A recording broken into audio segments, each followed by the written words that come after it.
É com essa imagem linda do Parque da Lagoa que a gente começa o JPB dessa quarta-feira, dia 16 de dezembro. Que bom ter você aqui com a gente. Seja bem-vindo, seja bem-vinda. Nossa missão é, claro, te deixar bem informado, bem informada. Então, vamos embora comigo. A gente fica logo sabendo como é que tá o tempo aqui hoje. Imagem ao vivo de João Pessoa. No litoral, um dia de céu com nuvens, pode chover à tarde e também à noite, mas deve ser só uma chuvinha leve, então se preocupa não, viu? Em João Pessoa, nesse momento, 29 graus. De João Pessoa, a gente vai direto para Campina Grande. Olha imagens do Agreste da Paraíba. Essas são imagens feitas ao vivo pela câmera na torre da TV Paraíba. Em Campina, agora 30 graus, está quente na cidade. E para toda a região, um dia com nuvens. A gente está vendo aí um céu bem nublado em Campina Grande. E claro, também chuvas ao longo do dia podem ocorrer, viu? Olha, gente, hoje de manhã teve uma operação de combate ao tráfico de drogas. A polícia apreendeu 2 homens, são esses aí que a gente está vendo nas imagens. Eles são apontados como líderes de uma organização que produzia e distribuía essas drogas aqui na Paraíba, ainda em Pernambuco e também na Praia de Pipa, no Rio Grande do Norte. A gente fala ainda sobre o caso Expedito Pereira. A Delegacia de Homicídios de João Pessoa continua com as investigações. A gente mandou nossa equipe para lá. Daqui a pouquinho a gente vai trazer as informações ao vivo de como é que está o trabalho da Polícia Civil lá na delegacia daqui a pouquinho, tá bom? Gente, vocês lembram aí do avião apreendido com mais de 700 quilos de cocaína? A Polícia Civil fez um pedido à Justiça e quem conta pra gente que pedido é esse é Emi Nascimento, que tem as informações ao vivo de Campina Grande. Oi, Emi, bom dia pra você. Daqui a pouquinho a gente vai falar com o Emi, viu? Mas olha, tem informação importante sobre saúde, claro. A gente vai falar sobre a pandemia. 4 médicos, infelizmente, morreram vítimas de Covid de ontem para hoje. O número é preocupante demais e a gente vai fazer o alerta junto também com o Conselho Regional de Medicina. Ainda hoje a gente vai falar sobre os números gerais da Covid aqui na Paraíba e a gente tem acompanhado o estado de saúde do senador José Maranhão. Ele segue internado em São Paulo, mas um assessor dele morreu com coronavírus. O homem tinha 53 anos e eu te conto já essa história. Se você tem ou teve sintomas de Covid e o exame foi negado, o Ministério Público tem um espaço para denúncias. Eu mostro já o caminho para fazer essa denúncia, é bem importante, fique atento, viu? E mesmo com o decreto da Prefeitura de João Pessoa proibindo aulas presenciais, mais de 20 escolas já conseguiram a autorização na Justiça para reabrir. De um lado, o município diz que as aulas só podem ser online por conta da contaminação. Do outro lado, as escolas particulares garantem que os cuidados com a saúde estão sendo tomados. E desde o início da semana a gente fala sobre o aumento da Covid, também no interior do estado. Nós vamos mostrar daqui a pouquinho a evolução dos casos. E olha, tem cidade que decidiu implantar novas medidas sanitárias e fala até em comprar vacinas. Daqui a pouquinho a gente vai falar sobre isso ao vivo aqui no JPB1.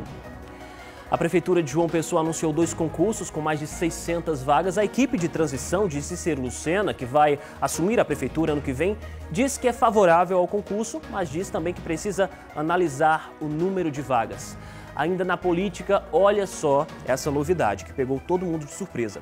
A Câmara de Vereadores de João Pessoa se reuniu hoje de manhã e decidiu aumentar o salário do prefeito e também os salários dos vereadores. O assunto está pegando fogo na política. Daqui a pouquinho a gente vai mostrar tudo ao vivo aqui no JPB1. E bora falar de coisa boa também. Fim de ano, claro, é tempo de solidariedade. A campanha Natal Sem Fome recebe doações de alimentos e já fez algumas entregas. É um projeto lindo. A cada quilo de alimento doado vai parar direto na mesa de quem realmente precisa. Toda quarta-feira tem a terapeuta Rosa Batista. Hoje é dia de discutir a relação aqui no JPB1. Tem alguma pergunta? Alguma discussão aí em casa? Quer resolver? A gente te ajuda. Manda aí a pergunta para o 981819700. Ela vai estar ao vivo aqui com a gente, viu? E é por meio desse número também que você pode sugerir reportagens, comentar nosso jornal. Eu vou lendo os comentários aqui no nosso telão, ao vivo. Portanto, fique à vontade, a casa é sua. Agora vem cá, fica comigo, tá começando o JPB. Aqui tem jornalismo responsável e, em primeiro lugar, compromisso com a comunidade.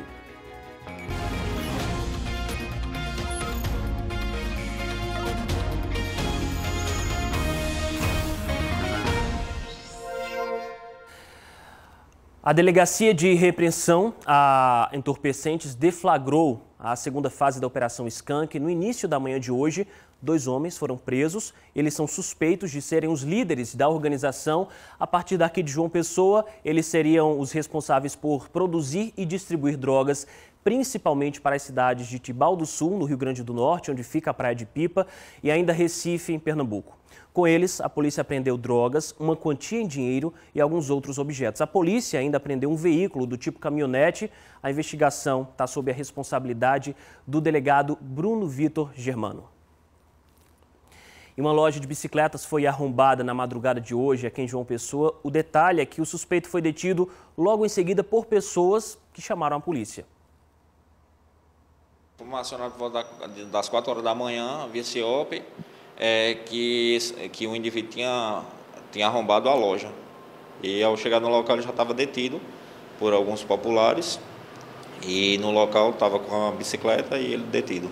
Aí entramos em contato com o pessoal da loja e conduzimos todo mundo para a delegacia. Ele deu o nome de David, mas é morador de rua, não tem documento, disse que mora na rua, tem 19 anos. Essa é uma bike aqui, mountain bike, em fibra de carbono, né?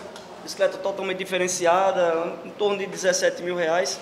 Mas graças a Deus o pessoal aí, ó, estão todos parabéns, o segurança lá também da área lá. Mas está de parabéns, recuperamos aí pelo menos a bike aí, graças a Deus.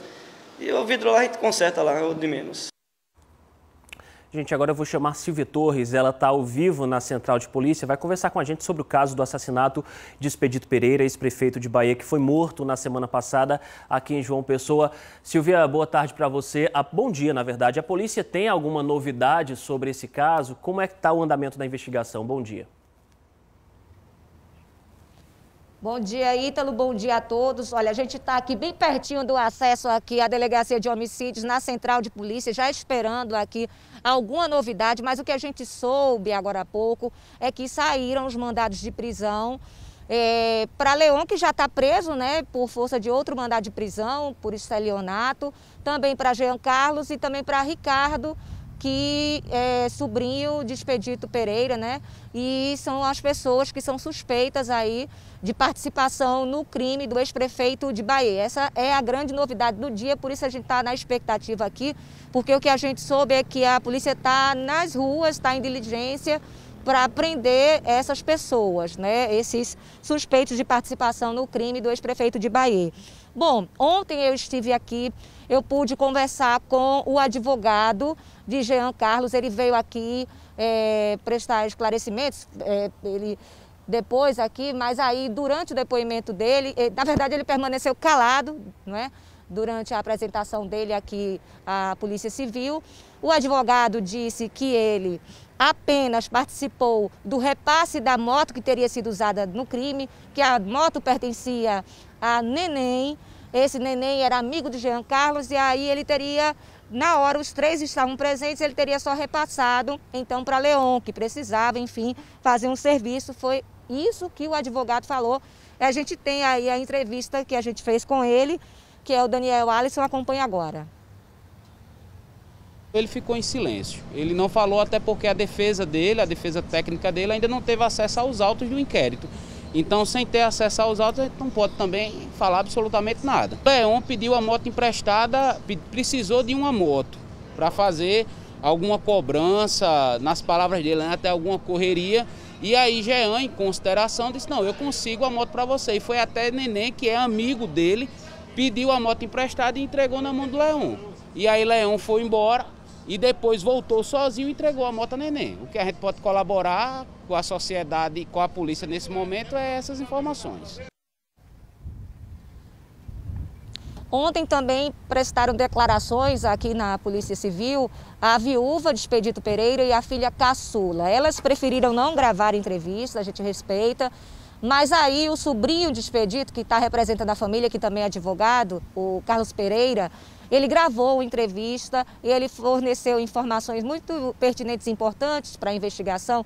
É que ele disse que durante a declaração das duas foram apresentados documentos, escrituras, também cheques no nome de Expedito, a família, né? E a família não reconheceu a assinatura desses cheques, então foram apresentados como cheques falsos. Acompanhe agora a entrevista de Carlos Pereira, que é o advogado e sobrinho de Expedito, o advogado que representa a família da vítima.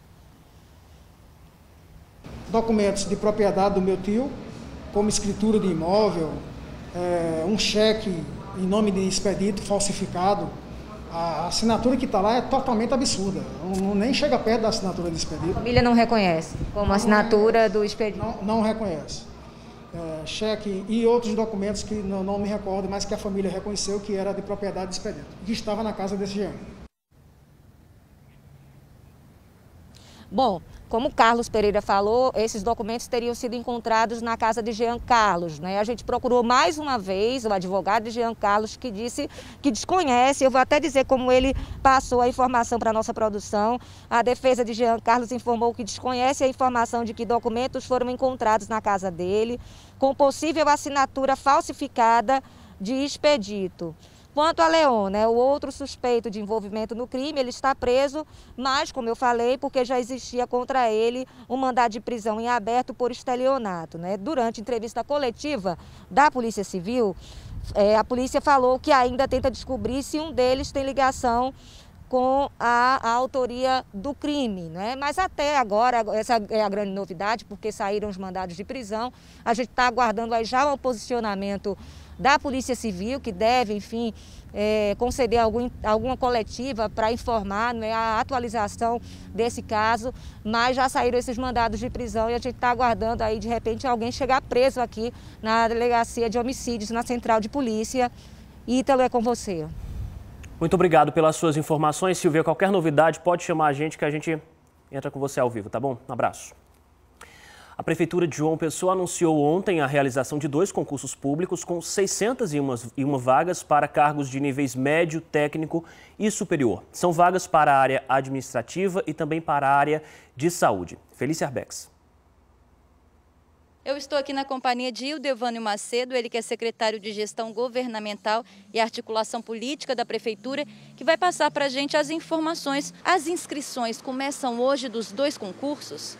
As inscrições começam hoje, dia 16 de dezembro, se estende até o mês de janeiro, dia 18 para os profissionais que disputarão vagas na área administrativa e dia 25 de janeiro aqueles que disputarão vagas na área da saúde.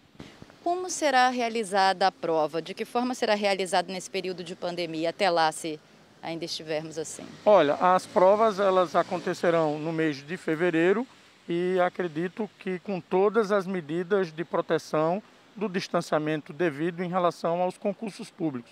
A empresa que foi vencedora do certame para realizar vai adotar todas as medidas necessárias para que a gente tenha a realização do concurso da melhor forma possível. Como eu disse, são 320 vagas para a área administrativa e 281 para a área de saúde. As provas acontecem no mês de fevereiro e as provas de título no mês de março. O resultado final está previsto para o mês de abril de 2021. Os salários vão desde R$ 1.306 até R$ 6.400, de acordo com a função que cada um vai desejar concorrer, ou nas vagas da área administrativa ou nas vagas de saúde. Secretário, muito obrigada pelas informações. A taxa de inscrição para nível médio é R$ 50 e a inscrição para nível superior é R$ 90. Mais informações você também pode saber pelo site institutoaocp.org.br, lembrando que são 2 concursos, um voltado para a área administrativa e outro para a área da saúde. O coordenador da equipe de transição do prefeito eleito, Cícero Lucena, disse que o futuro gestor é favorável à realização do concurso, mas Walter Agra lamentou que o anúncio foi feito faltando 15 dias para o fim da atual gestão. Em entrevista ao Bom Dia Paraíba, Agra afirmou que será feita uma análise sobre o número de vagas. O prefeito eleito Cícero Lucena é absolutamente favorável à realização do concurso. O concurso vai ser realizado, repito, deve ser realizado o concurso, ele será realizado. O que questionamos é o número de vagas. Estamos achando que é pequeno o número de vagas. Se o prefeito reconhece que tem 15.426 prestadores de serviço, oferece apenas 601 vagas, o que vamos fazer é analisar o número de vagas para ver se não podemos apresentar mais vagas. E E o promotor Carlos Romero afirmou que, para a nossa equipe, que o termo de ajustamento de conduta assinado com a Prefeitura em agosto deste ano foi para a substituição de mais de 4.000 prestadores de serviço por concursados, começando com uma seleção para 601 vagas até o dia 31 de dezembro deste ano. Segundo ele, o TAC tem como referência 4 inquéritos civis que tramitavam desde 2015, porque na Prefeitura da capital são mais de 15.000 prestadores e menos de 8.000 concursados, situação que vem de gestões antigas.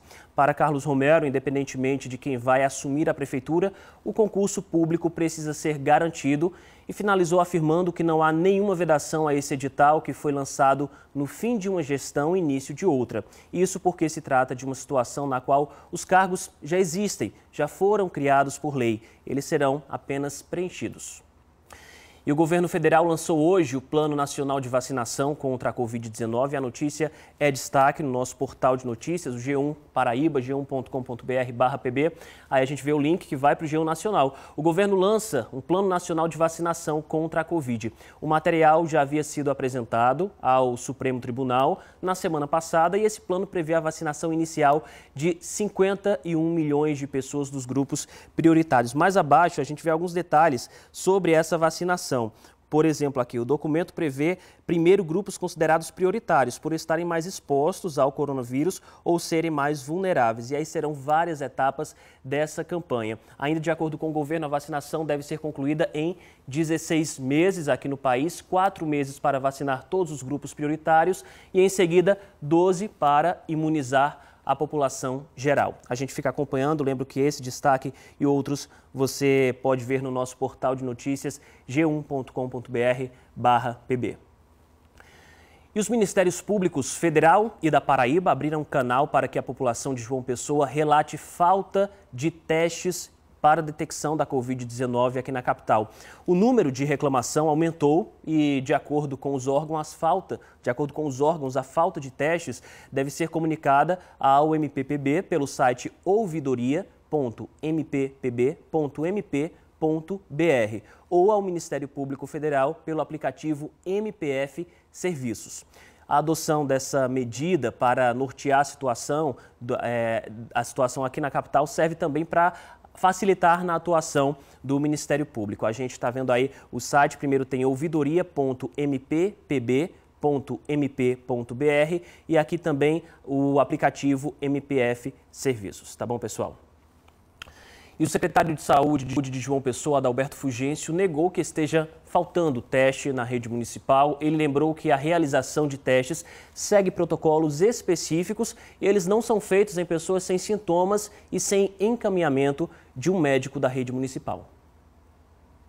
Você tem em João Pessoa uma rede de UBSs, de 100 prédios de UBS. Nós temos 30 prédios fazendo o teste SWAB, às segundas, quartas e sextas-feiras, pela manhã. Isso exige uma logística e isso é o que está sendo posto para a população. Quem tem que fazer o teste é aquela pessoa que tem sintomas de gripe e que tem que ser avaliado por um médico. Então, não basta apenas eu dizer que estou com sintoma de gripe. Eu tenho que dizer que estou com sintoma de gripe, procurar uma unidade básica de saúde, esse médico vai avaliar. Se naquela unidade tiver o teste, ele já agenda ali, se não, ele é encaminhado para uma dessas 30 unidades básicas de saúde que faz o teste SWAB. Quando você tem um caso mais de moderado a grave, você vai para a UPA, com sintoma de dificuldade respiratória. Só segunda-feira nós fizemos, está aqui, eu tenho todo consolidado, nós fizemos mais de 290 testes SWAB na segunda-feira. Hoje, quarta-feira, essas 30 unidades já estão fazendo o teste SWAB, já começou a fazer o teste SWAB. Agora, para fazer o teste SWAB, você tem que ter o sintoma avaliado pelo médico, ele tem que saber se aquela dor de cabeça é de sinusite, se é de gripe ou se é de Covid. Ele faz um exame clínico e caminha você para fazer esse teste numa dessas unidades. As UPAs também fazem teste. Agora, não adianta correr para a UPA, porque a UPA não vai fazer se você for azul. O que é o azul? É uma cefaleia. Aquele caso que é para ser atendido na UBS, não adianta correr para a UPA. Então, a gente faz os testes de maneira protocolar. Existe o protocolo do Ministério da Saúde, está no nosso plano de contingência, tem regramento. Nós não fazemos testes de assintomáticos, nós não fazemos teste massivo, nós fazemos teste de pessoas que tenham Tem, inclusive, o Telemedicina 3218-9214, no horário comercial, que você pode ligar e tirar dúvida com o médico. Tem ainda o 3218-7181, o 3214-7938, que é em domicílio. Nós ofertamos testes em UBS, ofertamos testes em UPAs, ofertamos informação por telemedicina e ainda pelo 3218-7181, a gente oferta teste em domicílio. E a nossa ouvidoria é 160. O secretário falou aí rapidinho, né, os números, a gente vai repetir agora para que dê tempo de você anotar. O primeiro número que ele passou foi o da telemedicina, que é o 3218-9214. 3218-9214, por meio desse telefone você pode ligar, tirar suas dúvidas, falar dos sintomas também. Caso você tenha sintomas de Covid, aí você já pode ligar para o segundo telefone, que é o do teste em domicílio. O número é o 3218-7181 e o segundo número desse mesmo serviço é o 3214-7938. Para qualquer caso, se você quiser tirar dúvidas, falar com a ouvidoria da Secretaria de Saúde para esses casos de Covid, o telefone é o 160, tá bom, pessoal? 160, e aí vocês podem tirar todas as dúvidas. Até o momento, 24 escolas particulares conseguiram na Justiça a liberação para o retorno das aulas presenciais. A Prefeitura de João Pessoa entrou na última segunda-feira com um pedido de liminar para suspender essa decisão da Justiça que permite aulas presenciais. Mas nas escolas, alunos e professores têm se mostrado confiantes de que os cuidados têm sido suficientes para garantir esse retorno. Maria Clara sonha em ingressar no curso de Direito. Está na terceira série do ensino médio e, claro, por causa da pandemia, ficou estudando em casa de forma remota. Agora que as aulas presenciais foram retomadas novamente em algumas escolas, ela se sente animada com o retorno do convívio social. Poder ver os professores, sentir aquela segurança e sentir realmente que deu tudo certo. Que acho que a angústia de muitos estudantes é, será que deu certo esse estudo em casa? E eu confesso que com a escola eu me senti muito preparada. Na escola em que Maria Clara estuda, foram adotadas várias medidas de segurança para evitar a contaminação pelo coronavírus. Na entrada, termômetro para averiguar temperatura de alunos e funcionários. Disponibilidade de álcool por toda parte e sanitização antes, no intervalo e no fim da aula. Todos têm muita ciência de como são os protocolos para que eles sejam adotados desde o momento em que o aluno entra na escola até o momento que ele sai. Além disso, se alguém tiver com sintoma gripal ainda não vir, e se for identificado na entrada, tem um espaço da escola reservado para algum aluno que porventura tem algum sintoma da Covid. Eu me sinto extremamente seguro, porque a gente usa, os alunos obedecem direitinho, são muito educados as crianças aqui, né? E obedecem perfeitamente tudo o que a escola pede. Então a gente está bem tranquilo, né, a respeito disso. Eu tenho mais medo de ir para o centro da cidade do que vir trabalhar. Trabalhar eu estou bem tranquilo. O Ministério Público Federal ouviu autoridades de saúde do estado e, percebendo que estava havendo um avanço no número de casos de Covid, recomendou que as aulas fossem suspensas. Algumas escolas ingressaram na Justiça e, por força liminar, conseguiram que essas aulas fossem retomadas. Esta escola, em Miramar, foi uma das que conseguiram, na Justiça, retomar as aulas. Adotou também medidas de segurança para evitar contaminação. E até o ensino infantil está de volta. A gente tem essa mania de achar que criança é mais difícil, que não vai obedecer, mas é pelo contrário. As crianças, elas são mais abertas para esse tipo de educação. E a função da escola é essa também, de educar. Lidar com os pequenos exige uma atenção redobrada. Imagina numa pandemia. Aprender a lidar, né? Eles trazem máscara e sabem a hora já de trocar as máscaras. Então foi um desafio, eles são guerreiros demais, que aprendeu a vivenciar tudo isso, né? Com toda dificuldade, mas para todos foi um aprendizado, né? Olha, ainda nessa edição a gente vai voltar a falar sobre a situação da Covid aqui no nosso estado. Eu lembro que 4 médicos morreram nas últimas 24 horas aqui em João Pessoa por conta da pandemia. A gente vai trazer os detalhes daqui a pouquinho aqui no JPB1. A gente vai agora para o nosso primeiro intervalo. Já eu te conto que os vereadores aqui de João Pessoa resolveram aumentar os próprios salários e o do prefeito. Também tem informações sobre a morte de 4 médicos, todos com Covid, aqui em João Pessoa. E também tem novidades sobre o avião apreendido com cocaína no sertão do estado. A polícia quer a aeronave agora quer que ela fique à disposição das forças de segurança. Agora, 12h13, o JPB1 volta já.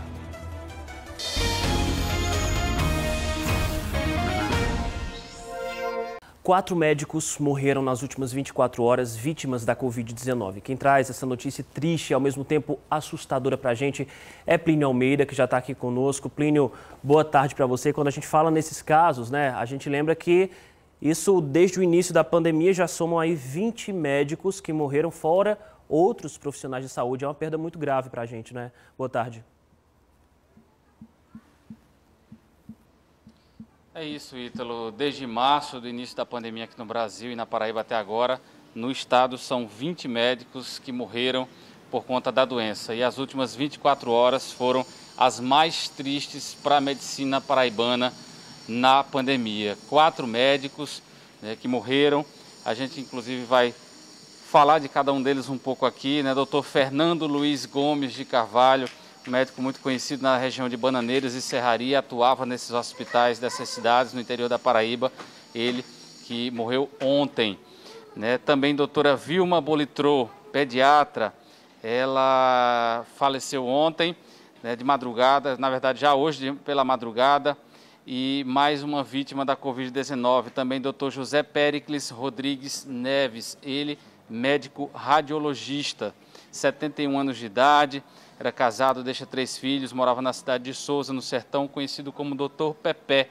Ele estava acometido da Covid-19, vinha se tratando já há aproximadamente 20 dias no hospital particular aqui da capital. Também foi vereador na cidade de Souza, uma figura muito conhecida no sertão do estado. E por último, doutora Égina Maria de França, psiquiatra, que morreu na terça-feira à noite, ontem, e trabalhou como psiquiatra por mais de 20 anos. Até agora que se sabe, confirmados por exames, 896 médicos paraibanos, ou aqui na Paraíba, se contaminaram desde o início da pandemia, né? Isso é mais de 10% do total desses profissionais, já que registrados no CRM são cerca de 8.700. E eu vou conversar agora com o presidente do CRM da Paraíba, doutor Roberto Magliano, para comentar esses números e essas perdas, doutor. Um dia muito triste para a medicina paraibana. Estamos todos muito entristecidos e lamentamos o que tem acontecido. E nesse momento eu faço um apelo para a população do nosso estado, porque esses médicos, até onde nós sabemos, a maioria deles se contaminou trabalhando, justamente atendendo pessoas infectadas ou potencialmente infectadas pela Covid-19. Há mais de um mês o Conselho de Medicina vem chamando a atenção da população para esse aumento do número de casos que está acontecendo. Nós entendemos que esse ano foi um ano muito difícil, um ano em que as pessoas tiveram que renunciar a muita coisa e até por isso, naturalmente, as pessoas vão relaxando nos seus cuidados e com a proximidade da chegada da vacina, parece que todos baixaram a guarda e decidiram entender que podem se confraternizar, podem ir para bares, podem ir para raves, para praia e, infelizmente, podem ir para as eleições fazer campanha, né, de maneira irresponsável. Isso aconteceu aqui no nosso meio e, infelizmente, o que nós estamos vendo é isso aí. Não só 4 médicos, mas muitos cidadãos paraibanos têm adoecido e têm morrido por essa doença. E até que nós tenhamos a vacina aqui no nosso meio, e isso ainda vai demorar, infelizmente, quando eu digo vai demorar, pelo menos 3 meses, vocês podem contar com isso, nós temos que continuar nos cuidando. Cuidando de nós vamos estar cuidando também dos médicos e dos nossos familiares. É preciso que nós tenhamos um pouco mais de responsabilidade e fazemos um apelo a todos para que continue adotando as medidas que todos já conhecem para evitar o espalhamento dessa doença tão cruel e que matou 20 médicos paraibanos. Vitimou somente hoje, como você começou dizendo, 4 profissionais e nós só temos que lamentar.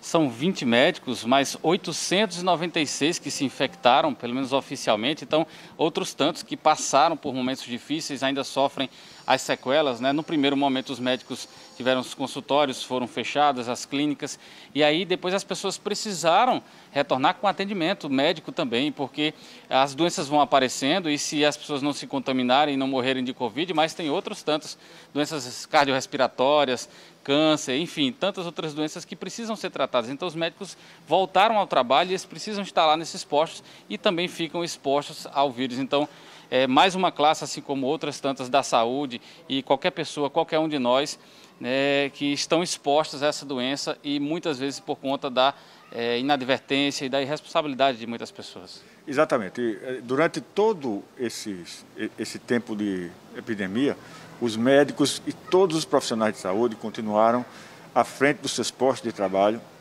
enfrentando essa doença, dando a sua contribuição, como um soldado que vai para o campo de batalha.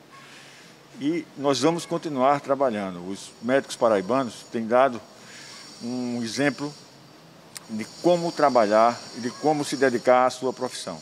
Mas é preciso também que a população, enfim, todos nós nos conscientizamos que o momento é difícil, que não é possível nós continuarmos transmitindo essa doença. Dr. Roberto Magliano, presidente do CRM da Paraíba, muito obrigado mais uma vez pela sua participação. Solidariedade à classe médica, a todas as classes, né, da área da saúde e a todas as pessoas vítimas e famílias vítimas da Covid. Ítalo. Muito obrigado, Plínio. Nosso sentimento, claro, a todas as famílias que perderam, tanto médicos ou não, mas de todo mundo que está sendo vítima dessa pandemia, né? Muito obrigado, bom trabalho para você.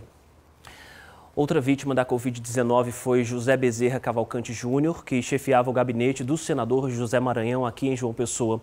Ele tinha 53 anos, estava internado em um hospital particular da capital. José Bezerra estava internado desde as vésperas do segundo turno das eleições.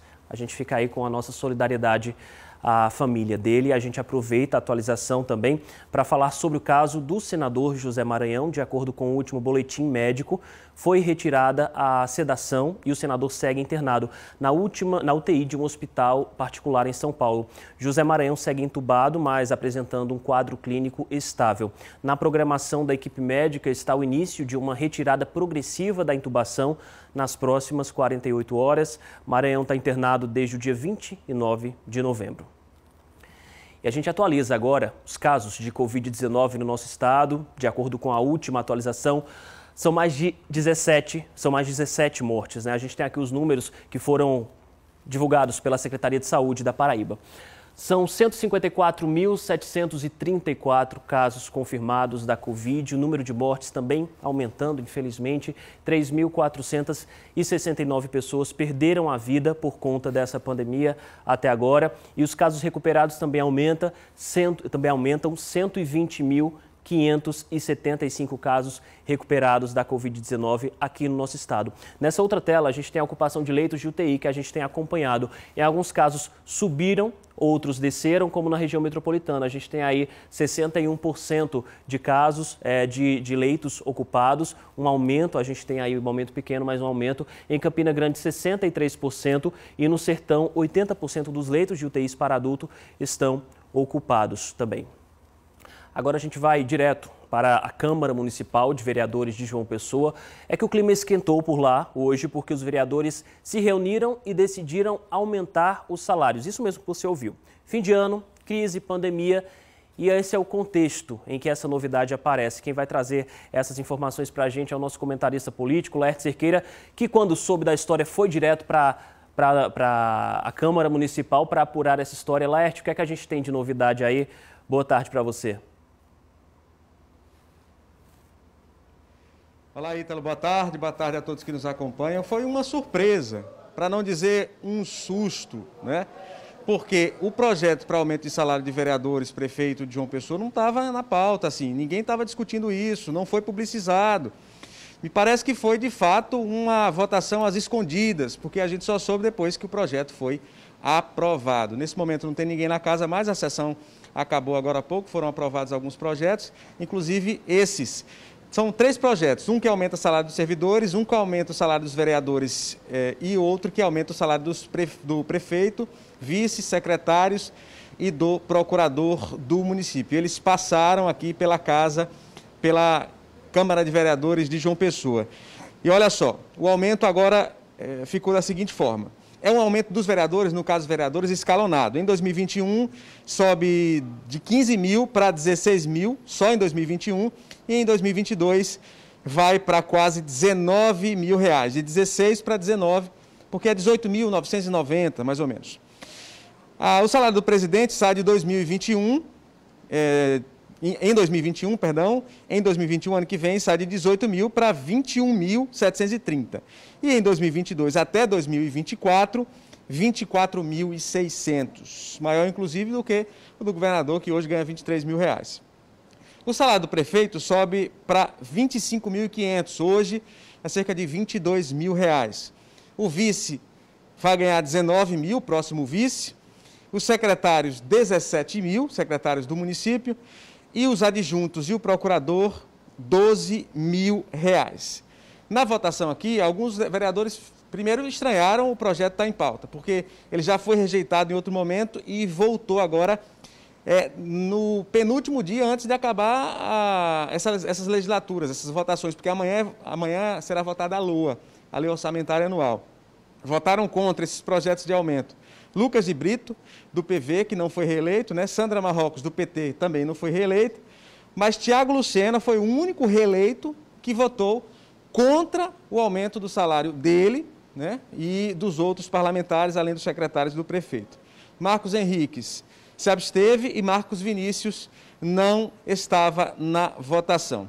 Há 3 questionamentos que foram feitos pelo próprio Lucas de Brito e também por Tiago Lucena. Primeiro, a constitucionalidade desse aumento, porque há uma jurisprudência que diz que esses aumentos precisam ocorrer antes da eleição, para que o vereador não legisle em causa própria, não aumente o próprio salário, porque se votar antes da eleição, ele não foi reeleito e aí ele votaria esse aumento. Isso não ocorreu. É o princípio da impessoalidade, segundo Lucas de Brito.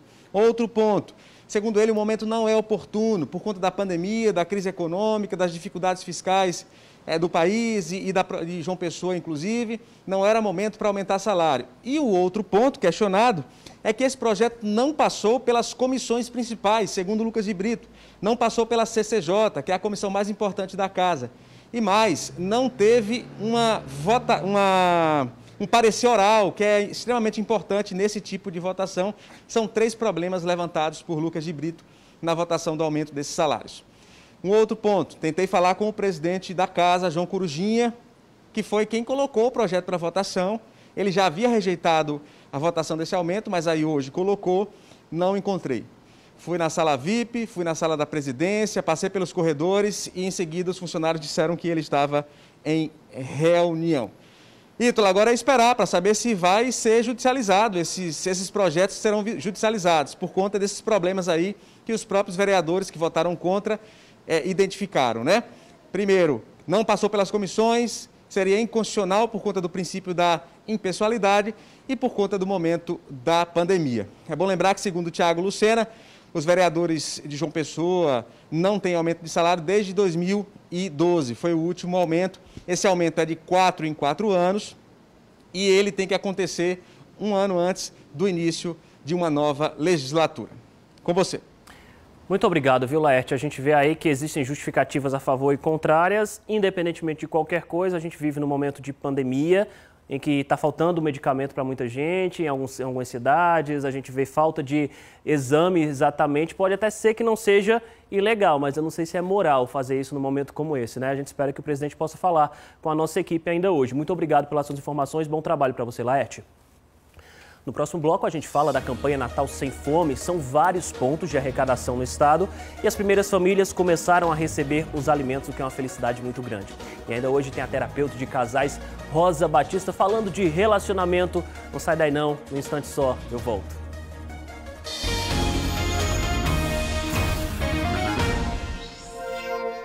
E hoje é o último dia do Fest Aruanda, mas ainda tem programação nesta quarta-feira. A edição deste ano está sendo híbrida, com programação presencial e online devido à pandemia. E hoje a cerimônia de encerramento acontece presencialmente em uma sala de cinema em Manaíra e logo depois os filmes estarão disponíveis na plataforma Aruanda Play. O filme que encerra o festival é o documentário Me Chama Que Eu Vou, que conta a história de Sidney Magal. Olá, meus amigos da Paraíba, eu, Sidney Magal, estou muito feliz, porque será exibido aí para vocês o meu documentário Me Chama Que Eu Vou, direção de Joana Mariani. Isso é uma comemoração do Fest Aruanda deste ano, e eu tenho certeza que vocês vão adorar. Sobre Sidney Magal, tudo que vocês quiserem saber de mim, ali estará, porque é uma grande comemoração de encerramento dos 15 anos do nosso Fest Aruanda. Um grande beijo para vocês, espero que vocês curtam demais. Me chama que eu vou.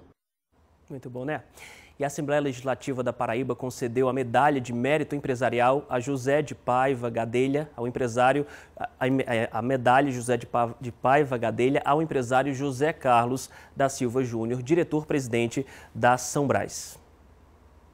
Projeto de Lei 246/2020 dos deputados Ricardo Barbosa e Felipe Leitão, concedendo a medalha de mérito empresarial José de Paiva Gadelha ao empresário José Carlos da Silva Júnior, diretor-presidente do Grupo São Brás, pelo destaque empreendedor e grande contribuição econômica para o Estado da Paraíba.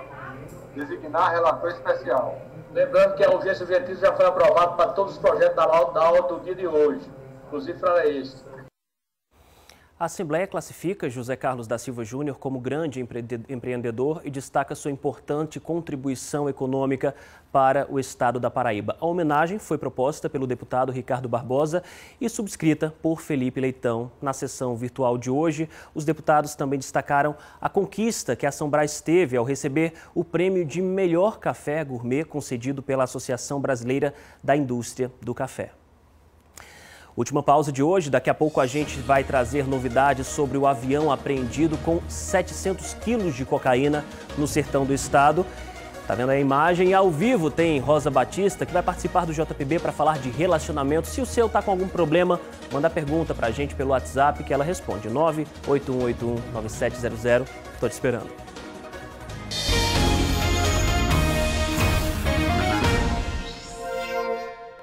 Estou de volta para te contar que tem novidade em relação àquele avião que foi apreendido com mais de 700 quilos de cocaína no sertão do estado. A polícia agora está solicitando que a aeronave fique a serviço das forças de segurança do estado.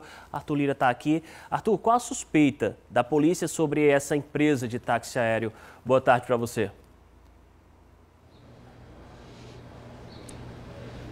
Boa tarde, Ítalo. Boa tarde para você que nos acompanha. Nesse novo passo da investigação, a Polícia Civil está com uma suspeita de que essa empresa de táxi aéreo, que é dona da aeronave, estaria envolvida nesse esquema de transporte das drogas. Só para relembrar o caso, essa apreensão aconteceu no último dia 9 de dezembro, depois que uma aeronave saiu de São Paulo e pousou em Catolé do Rocha com 750 quilos de cocaína. No avião ainda tinha cerca de R$5 mil.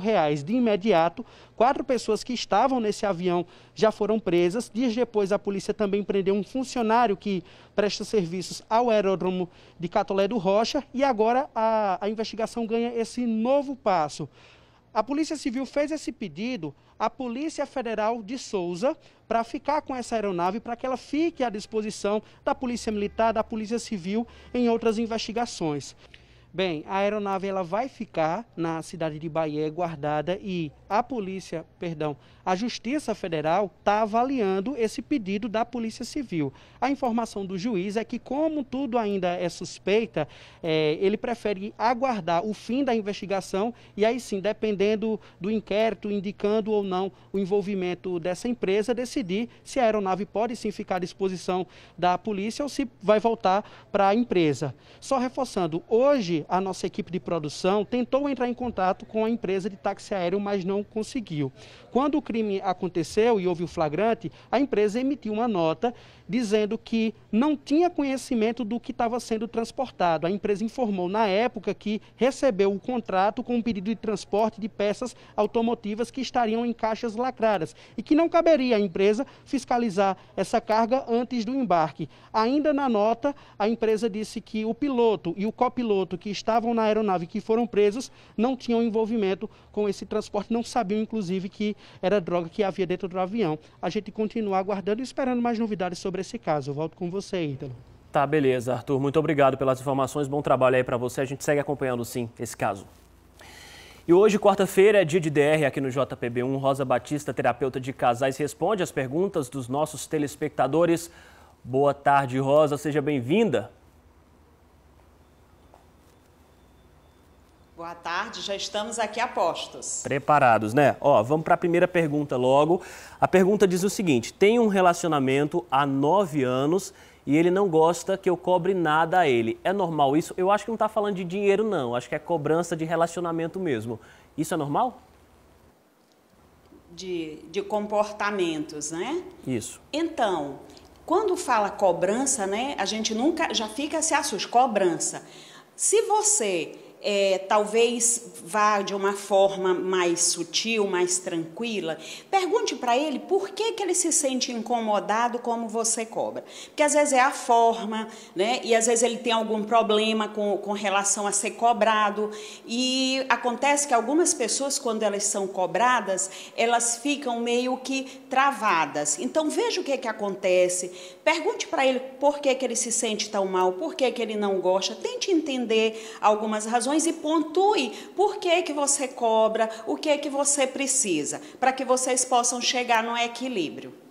Temos mais uma pergunta que diz assim: bloquear uma pessoa no Face do marido sem ele saber, pode? Aí eu te pergunto, você gostaria que ele fizesse isso com você? Como é que você se sentiria? Só pensa nisso e vê, não é, pode, não pode? Pense se você gostaria, porque ele pode se sentir traído e talvez não fique muito legal isso. Mas pense se você gostaria. Vamos a mais uma pergunta agora, que a telespectadora nossa manda. Diz o seguinte: eu estava de resguardo, minha sogra vinha me ajudar e passava tudo na minha cara. A gente brigou porque ela quer que eu me separe e quer tomar meu filho. Meu marido só fica do lado dela, o que é que eu faço? Olha só, eu sei que você está vivendo um momento difícil, né? A gravidez em si já é meio cansativo e ter um filho pequenininho e tal. Então, eu sei que esse momento está difícil, mas deixa eu falar uma coisa com você. É importante você conversar com esse marido. Aliás, eu queria dizer a esse marido, antes de falar com a sogra, ajude, esteja junto, apoie, porque vocês não sabem, homens, pais, o quanto é difícil esse momento para uma mulher. Ela precisa de apoio, ela precisa que você esteja junto e esteja intermediando entre a sua mãe e essa esposa, porque no momento ela está precisando de apoio, de carinho e de você dividir com ela esse momento. Compartilhe com ela, é teu filho, cara, né? E sogra, por favor, tenta estar mais junto dessa nora. E eu queria falar com você, mulher, mãe, que está aí com esse bebezinho, para que você também não brigue. Eu sei que é difícil eu te pedir isso, porque tu deve estar muito sensível, mas tente se manter um pouquinho afastada, porque esse momento você precisa ser amada, apoiada, acolhida. Então, tenta fechar teu ouvidinho para algumas críticas que você recebe. E, marido, apoia essa mulher, tá certo? Tá vendo aí, né? Tem que apoiar. Vamos lá, mais uma pergunta. Olha, vivo com o meu marido há 5 meses e ultimamente discutimos muito por conta da ex dele, que ainda liga para ele, e a mãe dele, que tem ciúmes do filho comigo. Ela o disputa comigo constantemente e ele mente para ir para casa da mãe. Não sei mais o que fazer. Então, essa história de sogra, né, é bem sensível. Mas o que eu quero dizer para você, você tem 5 meses. Gente, é lua de mel, né? Então, tenta aproveitar isso melhor com ele e vamos ver como é que tu vai lidar com essa sogra de forma a não estar brigando, não vai bater de frente. E não se deixa levar pelo que você ouve e seja firme. Você vai defender o seu casamento. E ser firme e assertiva não é ir para o confronto, mas saber lidar e estabelecer regras de uma forma muito tranquila. E pergunte para ele, amor, por que você mente quando você vai para a casa da sua mãe? Para isso não se tornar um hábito. Você precisa conversar com ele. Muitíssimo obrigado, viu, Rosa Batista? Um beijo. Até semana que vem. Até a próxima. Beijo grande. Até mais. Tchau, tchau. Gente, muito obrigado também pela sua companhia. A gente vai ficando por aqui. Amanhã tem mais JPB1. Você fica agora com o Globo Esporte. Beijo, um abraço, tchau, tchau.